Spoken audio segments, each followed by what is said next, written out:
I mean, right now we've got more uncertainty than we've ever had. We cannot plan, we cannot look towards the future in some ways, because especially right now, if your business has collapsed, if your revenue incomes have stopped, and you're thinking, how do I put food on the table? That's the space you're going to be in. And there's nothing wrong with being in that space. Acknowledging that is where you're at. And, it's all very real. However, whilst that may be the situation you find yourself in, it doesn't mean you can't do anything about it. Hello. Welcome, ladies and gentlemen, to another wonderful day at the Diaspora Entrepreneurs Podcast.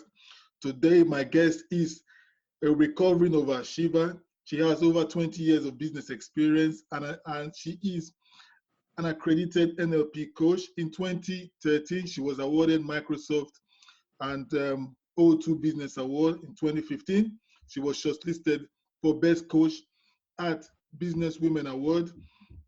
2017, she was awarded an MBE for her work with women in business. In 2019, she was awarded again she was awarded a PhD in sociology. She works with high achieving women in business to get the success without being burnt out. She's passionate about ensuring women have the optimum environment, tools, skills to thrive in business. She wants self-care to be a priority. Also, self-care plans should be as important as other plans.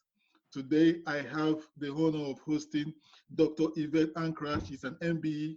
She's a transformational business coach and a consultant. Dr. Yvette, welcome to this show. Thank you for having me. Yeah, that's quite a mouthful, I've been busy. Yeah, you've been busy. I can see every 2 years you've been like going for it. Is that like a set goal of yours? So No, not really. The PhD was 10 years of my life that it took to achieve that. So yeah, I wasn't setting out to achieve the MBE. That was a big surprise, to be honest.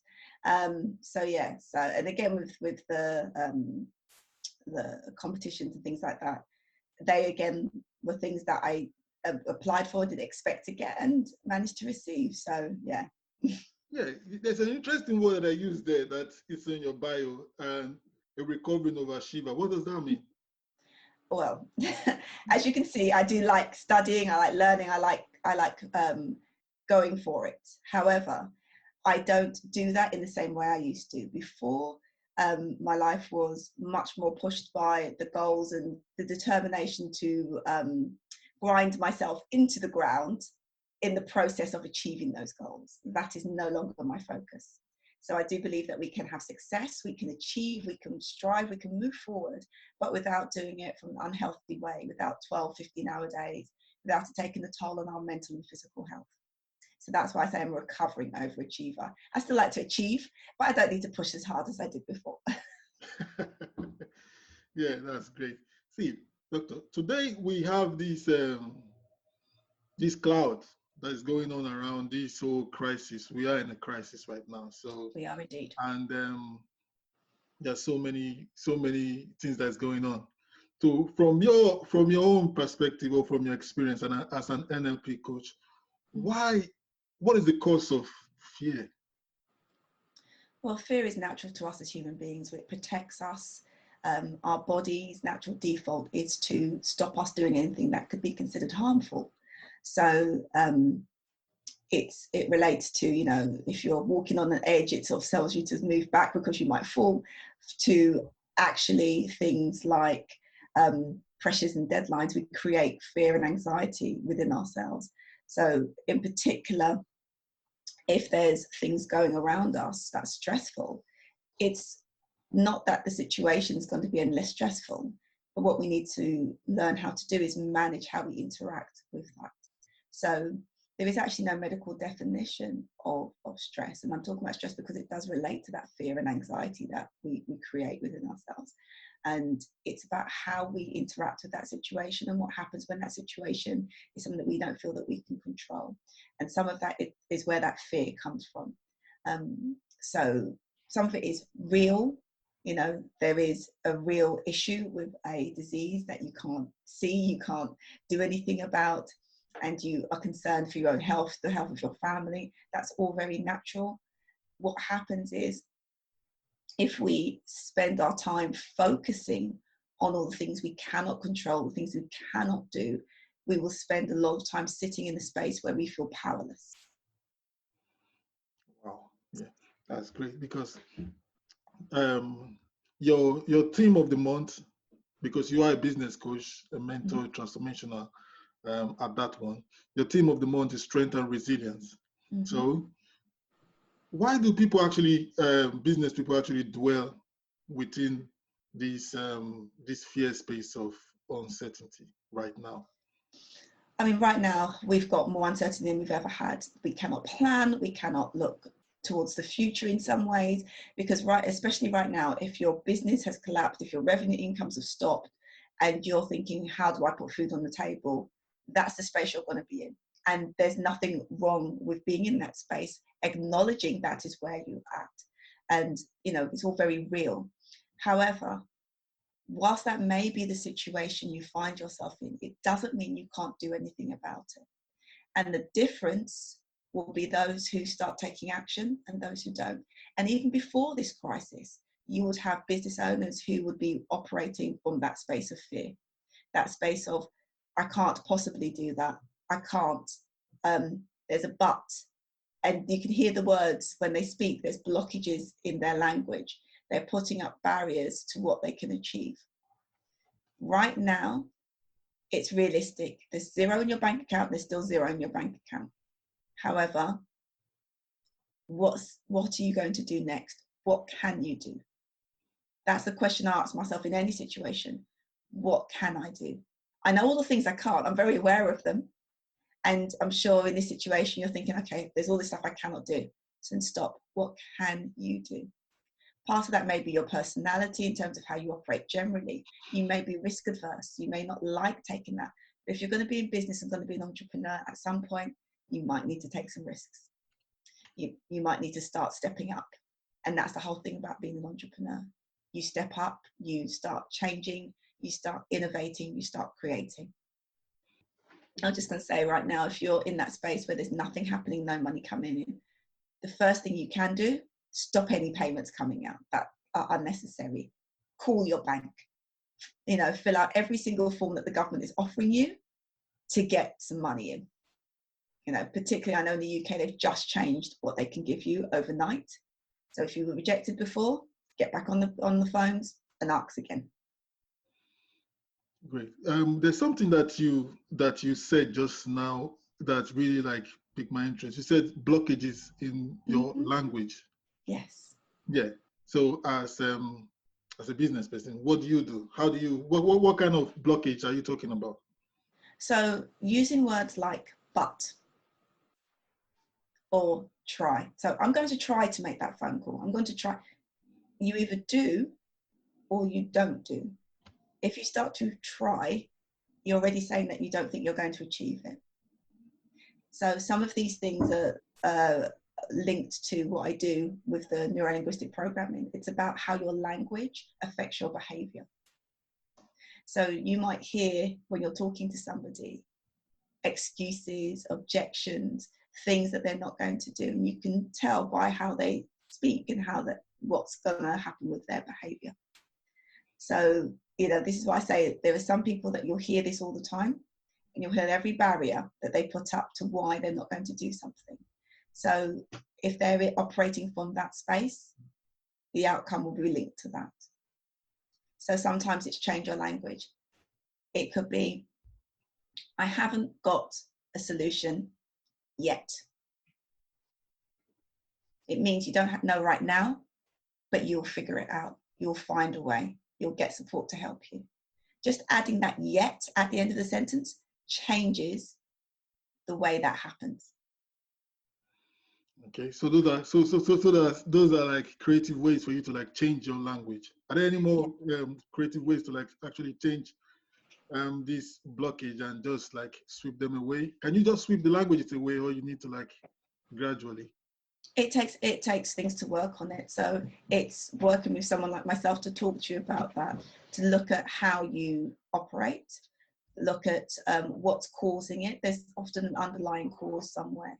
So at some point, you've created this block from whatever reason. It could be, there's lots of blocks that people have. It could be about failure, it could be about success, it could be about money, your feelings about money. All of these things change how you operate and change your decision-making process, even how you make decisions. You know, if you're thinking about when you've gone to buy something, what's the decision process that you do to buy it? So it could be, I see it and it looks good, I know I have the money, I buy it. Or it could be, I see it, I research it for 6 days, I go to every single website, check the prices, and then I buy it. So we all have different habits and behaviors, and they will have come from somewhere. So it's examining some of those. And if they don't serve you, if you find that they are stopping you doing things, stopping you moving forward, that's when they're a problem. And then you can look at how you can shift and change that. Wow, that's great. See, I'm still going to dwell on because your theme of the month is very it's very strong. Mm-hmm. And it's thinking about strength and resilience. You need to so tell us about the internal factor of your team. So it's interesting. I actually wrote my content calendar of what I was going to be putting out there more than 6 months ago. And when I saw, oh yes, strength and resilience, I decided not to change it because I think right now we need it. We have a lot of strength and personal power, and we often don't realize what it is. When I ask people, what are their strengths? Not everyone can list them. You can probably tell me a whole list of things that you're not very good at. But when I ask about strengths, people say, well, I don't know. So it's good to start examining what your strengths are, because you can use those as tools to help you right now. So for example, if you've achieved something in the last 12 months, think about what you've achieved and what you used, what tools you used from yourself to help you get there. And if that's a difficult task, think about things that your friends or colleagues say you're good at. You know, you might not have noticed this about yourself, but people might say, oh, you're a really good listener, or you're the kind of person that always gets things done. You know, so there's strengths that people always have, and they brush them aside because they're things that they might do all the time. But these are things that are important to understand your strengths, understand your abilities, and you can actually use those as a tool. So if there's a problem that you've got right now, you can use your strengths to problem solve, rather than thinking I have no way of moving forward. It's like, well, okay, well, in this situation, or I've done this before, actually, I can do it again. Many of us have started businesses from nothing, because that's often how we started. What did we do at the beginning? What was different? Can we do that again? But right now, we don't have to start from nothing. You can start from the experience you've already got, keep yourself visible, and prepare for the next phase. Yeah, actually, because the next phase, these two, like I always say, these two shall always pass. You know? Exactly. Yeah. So how can people stop knee-jerk reaction right now? Well, the thing is, think about your why and think about your business plan. If you react to everything that's happened now, so for example, you completely change all of your pricing, all of your products, everything right now, and you do that without considering the audience, considering the plans, what happens in 3 months' time? Can you go back if you change it so drastically? So begin by looking at your skills, what you have, the audience you serve. Speak to your audience. If they're in a situation where they financially cannot do anything right now, how can you still support them? It could be advice, it could be signposting, it could be community. You could do a Zoom coffee once a week so that you're connected to people. That's the first thing. If you've got products and services that are still viable, there's a market for them. There are still people who are earning, working, and some people are actually making more money now than they've ever made. So consider who that audience is and how your products and services help them fulfill a need. So rather than just doing everything right now from space of fear, stop, step back, think and plan. Okay. Yeah, this brings us to Today we're supposed to talk about how we can actually shift from fear towards coming out of this stronger and better. So what are the tools from your experience? What are the tools that we need to actually go from this level of fear to a more, I can't say certainty, but where we know that we have more confidence moving forward? Well, I think you should acknowledge the fear as well. Don't dismiss it. It's very much a real thing for you right now. It's not about, positive thinking is going to get you out of this space. If you're in that place where you feel that there's a lot going on, you're stressed out, you may not be able to move, your business forward in that way. So acknowledge it.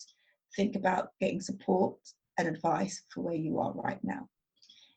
If you are in a space where you're aware that there's lots going on, you are worried, but you think this is an opportunity for your business, start thinking creatively and thinking about what skills do I have, what tools do I have, what resources do I have that I can use to help you right now and I can use to help others right now. And then, things like, I always teach things like breathing, just to being present. Because if we're, operating from a space of anxiety, we're looking at a future that we don't know about yet. Nobody knows what the future holds. All we can do is be present and stay right here, right now. So breathing, just taking a moment just to focus on your breath and slow down. And right now, you're going to need that probably several times a day as you juggle around the children, juggle around the partner, juggle around the different things that you suddenly find yourself dealing with that you didn't deal with on a daily basis. So being mindful. If you have a way of looking after yourself, like a morning ritual that you do, that could be get up, exercising, have your shower, say prayers, do gratitude, whatever it is. Don't stop doing that. Keep doing the things that keep you happy and healthy, and that will also keep you focused. Don't suddenly stop showering and roll out of bed and just be on the computer all day. Get ready, get up, get focused. It will really help you going forward. Yeah, I like what you said just now, but it was kind of like ringing in my head when you said you have to breathe and stay present. See, the present is scary right now. So how can we remain in the present? I don't just visualize the future and just start working towards it instead of. You could do. I mean, here's the thing. It depends on where you're at. If you are, as I said, considering what you want to do and in a space where you can do that, keep doing your plans. Look at your 3-year, 5-year plan. Look at what's going on with that. Look at what may need to alter and shift. But particularly think about the customers you serve. Remember, they may completely change to who you serve right now. So if your plans are based on X community with X resources and that community doesn't exist anymore or they don't have that resources, you need a different client base. So everything has to be customer and market focused. And the present, by being present, it means being in your body in that moment. So I meditate a lot, and that's what meditation does. It brings you right into that moment. The present doesn't mean what's going on in the TV or whatever. It's being here as I am with you right now in this moment, not thinking about anything else, but being in this space. That's what I mean by being present. Wow. So you mentioned TV just now. What would you say about, do you watch TV right now? Very rarely. Very rarely. Well, most of the programs I actually enjoy tend to be on Netflix, etc. So I will pop that on. But right now, there's a lot of, news that focuses on the crisis. And it's a bit like, I remember when Sky Rolling News first came out and you could just sit there for hours and hours and end just watching it loop. That does not help mental health and well-being. So if you're finding yourself feeling anxious and stressed by all the news that's coming in, stop watching all of it. Stop scrolling on your timelines. Find a community that can support you. I don't know if you do group work or anything as part of your community, but that might be something you want to bring in. Be informed. Find a good source of news that can help you be informed. So I basically will tune in to BBC once a day, so I know what's going on with updates, and that's it. If you've got friends sending you various WhatsApp videos that are not helping you, ask them to stop or just don't download them.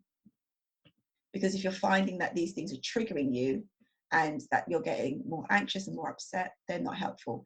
This was the same during Brexit. I found lots of people were getting very stressed and highly anxious around that time as well. And so much bombardment didn't help people. You know, so step away from it, step back.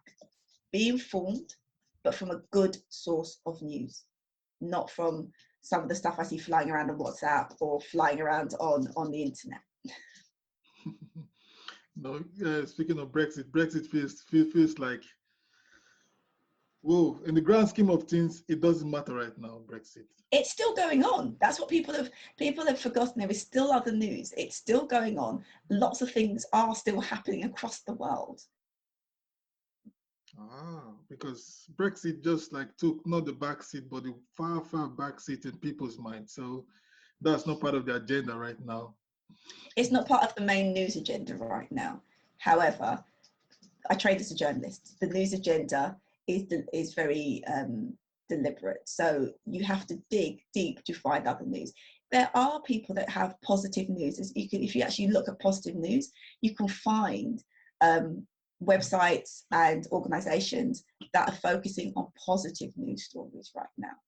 So you can find that. If you go to mainstream, or as I said, the internet, you won't find a lot of positive news right now. Oh, that's great. So on the roundup right now, so Yvette, what tools do you actually use this current minute to like run your business? In terms of practical tools or emotional resilience tools? Practical tools right now, which, yeah, if you can touch on some emotional ones, that would be helpful, but practical tools. Okay, so practically, my business has been running online for a long time anyway. So I have been using Zoom for a long time with clients to serve them. So my business has always been around my health needs and also my childcare needs. So I work from home. So using social media to raise visibility. I have a video series that I'm popping out, which is all about tools and tips to help people get through this right now. I deliberately post things that are useful, helpful, and practical right now. So social media I'm using. I do a lot of speaking, so I speak online as well. So I'm still engaging with lots of audiences. I would recommend that your community stays visible. Do not disappear during this crisis. I use various newsletter sites. So I have a newsletter that goes out. I use those tools. I have an online program as well. I have a couple of online programs. So I use those things to still generate work and speak to clients. In terms of emotionally, I'm very big on two tools that I use regularly, which is meditation and gratitude. So the meditation, I use that to help me keep that groundedness, that calm. And it's not always easy in a situation, you know, I'm a mother, I'm a wife, I'm a business person, I've got elderly parents, etc., that I'm worried about. So using that helps me stay grounded. And the gratitude is something that people often overlook. But when you start a gratitude practice and you keep that practice going, it can actually change how your brain operates. So if you actually were to do something like note 3 things you're grateful for every evening before you go to bed, and you keep that practice up for 21 days, you'll start to notice a change. Keep it up for 90 days and you started a habit. After that period of time, keep going, you'll find that how you perceive things, how you interact with things completely changes, and has been clinically proven in psychological studies to help with some low mood and depression, anxiety as well. So it's one tool that will really change you. So if there's one thing that you do right now, start that gratitude and giving thanks. Wow, that's very great. Well, Doctor, thank you very much for spending your very busy time with us today. And we are very grateful to have you as a guest. And it's an honor and a privilege for you to be here. So thank you very much today. And I wish you all the best today. Brilliant. Thank you so much, Victor. Take care. Bye. Bye. Thank you very much for being part of the show. We really appreciate you. All we need is just like and subscribe to the show. In short, subscribe to the show, share it. It might help another entrepreneur or someone that is really, really struggling right now. So it's part of your duty to help somebody else. So, and if you think you have a different insight to the current situation right now and it has helped you or it's helping people that you actually serve, get in touch at Victor at thediasporashifts.com. Have a great day.